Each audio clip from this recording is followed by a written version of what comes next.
Consumer awakening mission में आपका स्वागत है। आज हम चर्चा करेंगे बैंक लोन पर।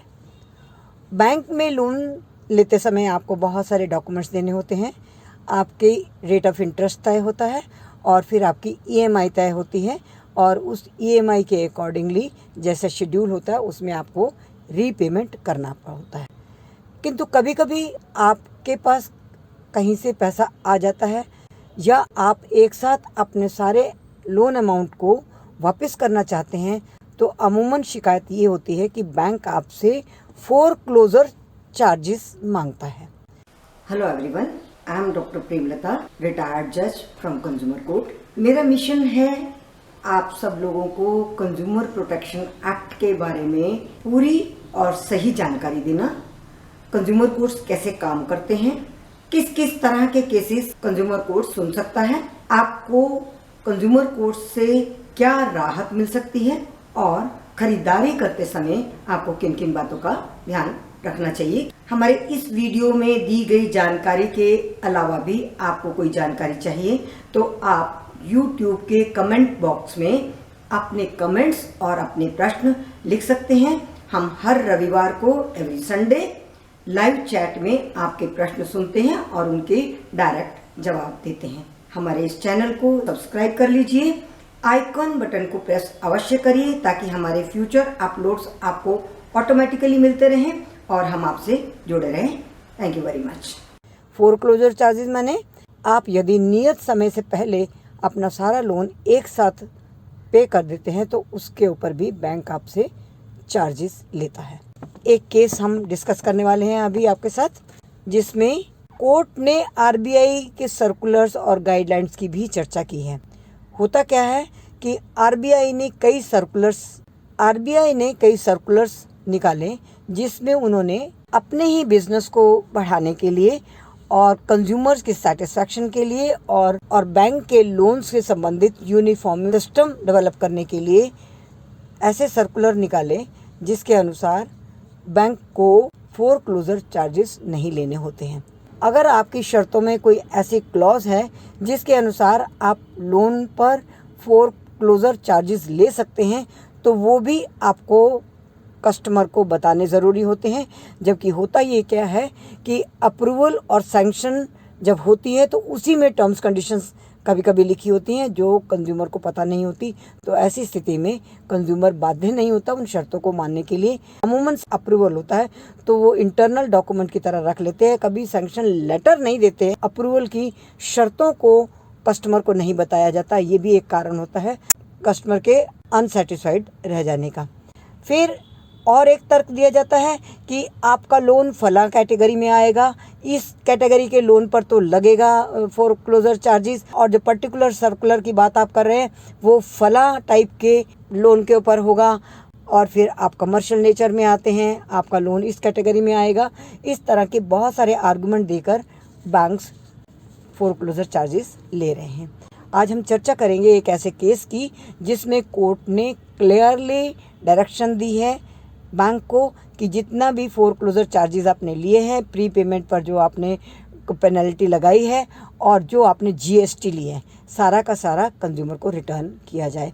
तो फैक्ट्स में क्या था, कंप्लेनर ने लोन लिया था बिजनेस पर्पस के लिए 26 लाख का, और as per guidelines and rule 50 lakh से कम का यदि लोन हो तो उस पर प्री पेमेंट पर कोई पेनल्टी नहीं लगनी चाहिए। चूँकि इनका 50 लाख से कम था इसलिए उनका ये एलिगेशन था कि क्योंकि एनओसी लेने के लिए अंडर प्रेशर उनको डिडक्शन करवानी पड़ी। अब कंप्लेनेंट का जो शिकायत थी उसमें कंप्लेनेंट ने रिफंड की बात की है कि मेरा जितना भी जीएसटी काटा गया, जितना भी प्री पेमेंट पर पेनल्टी लगाएगी वो सारा मुझे विद इंटरेस्ट वापस किया जाए।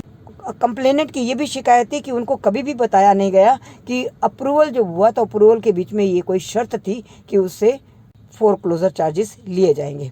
कंप्लेनेंट का ये भी तर्क था कि उसका जो मैटर है micro small medium enterprises development act 2006 के अंतर्गत आता है और वो इस एक्ट के तहत एंटरप्राइज बनता है क्योंकि वो वेजिटेबल सप्लाई करने की सर्विसेज देता है, और जो भी सर्विसेज में एंगेज होगा उसको एंटरप्राइज कहते हैं। ये इस एक्ट के अंदर डिफाइन किया गया है। बैंक के तर्क देखिए, बैंक ने क्या कहा। बैंक ने ये कहा कि तुम तो एंटरप्राइज की डेफिनेशन में नहीं आते हो, क्योंकि तुम्हारा तो ह्यूज बिजनेस है।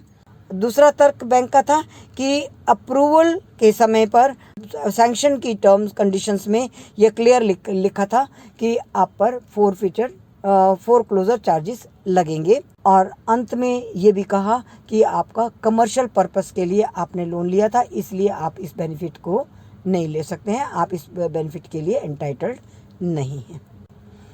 कोर्ट ने सारे डॉक्यूमेंट्स की थॉरोली चेकिंग की, दोनों पार्टीज को सुना, और उनका तर्क जो था, कोर्ट का तर्क था, उन्होंने रेफ़र किया आरबीआई के गाइडलाइंस का, जो 4/7/14 को सर्कुलर निकाला गया था, और उसमें ये कहा गया था कि इंडिविजुअल बोरोवर जो है वो इसके लिए एंटाइटल्ड है, उस पर कोई भी किसी तरह की पेनल्टी प्री पेमेंट पर नहीं लगनी चाहिए।